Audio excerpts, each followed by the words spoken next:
Hi, today we're going to talk about how to connect AtScale Design Center to Snowflake. And we're going to use our tutorial data as a sample. If you want to come and go to this particular repo, so it's SML-models, you can see that we have three different tutorial models that are available for connecting to AtScale: Internet Sales, Worldwide Importers, and TPC-DS. These models are available in the Snowflake marketplace. So I'm going to show you how you can connect to these tutorial data that backs these models on the Snowflake marketplace, and then how to connect to Design Center to point to Snowflake. Okay, so let's start.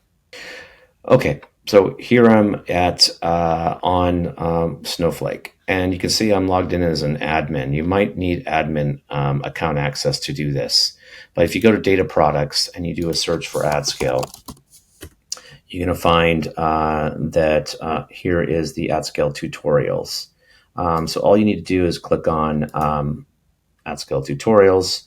And you'll see that there's some documentation on all the different three different models that back this. All you need to do is hit the Get button, but do drop down the options and override the database name to AtScale tutorial data in lowercase.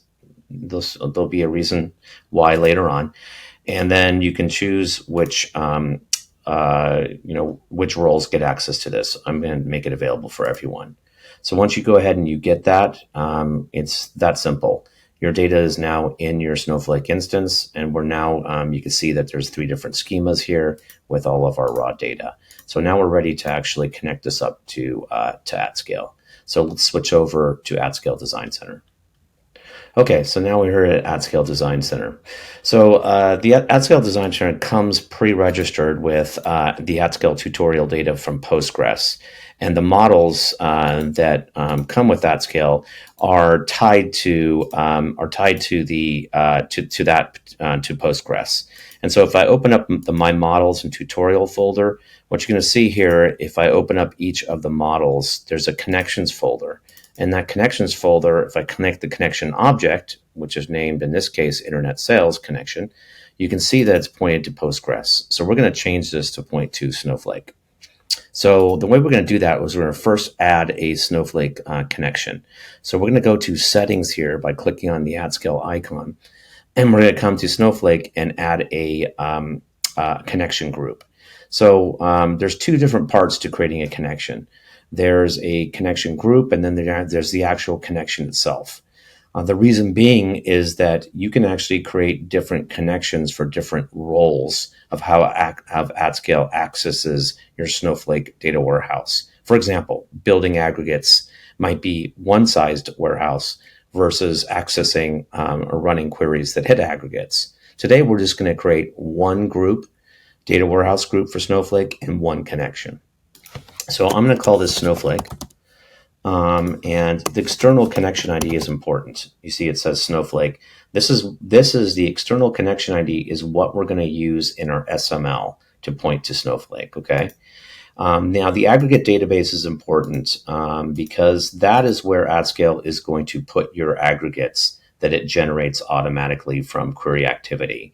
So what you're going to want to make sure is you want to make sure you have read-write access to that database and that schema. Okay, so this is all you need to do. You don't need to do anything else. Just click Apply. So now that creates that connection group, but you can say there's no connections. You can see there's no connections defined. So open up this little ellipse here, and that what we see is a plus for adding a connection. Hit that plus. So now we have another panel here. Since we only have one connection, I'm just going to go ahead and still name it Snowflake. Now, if I did have multiple roles, I might name that Snowflake Aggregates, for example, or something like that. Now, what warehouse is this going to run under? So that means that when AtScale talks to Snowflake, it's going to spin up that warehouse. And so it's important to size your warehouse with the particular load that you believe that AtScale needs. And don't make it too big because when AtScale hits aggregates, it's going to be very fast and hit small tables and not require a whole lot of resources. This is where you now enter your host name.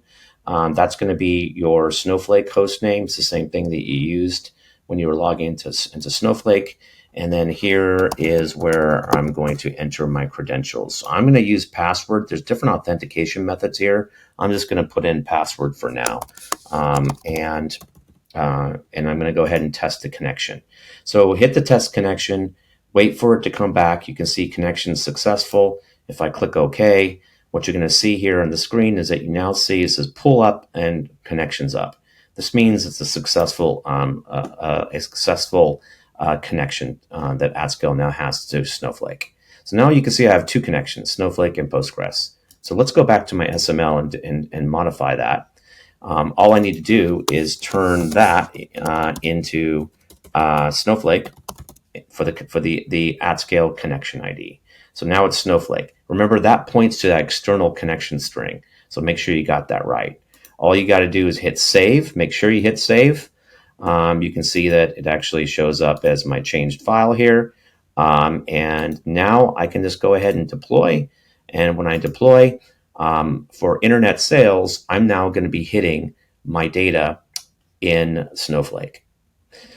So just one last thing. Remember, there's that database. That's why I told you to name it AtScale tutorial data lowercase. And then the schema that it points to is AS Adventure. So have fun querying data on Snowflake.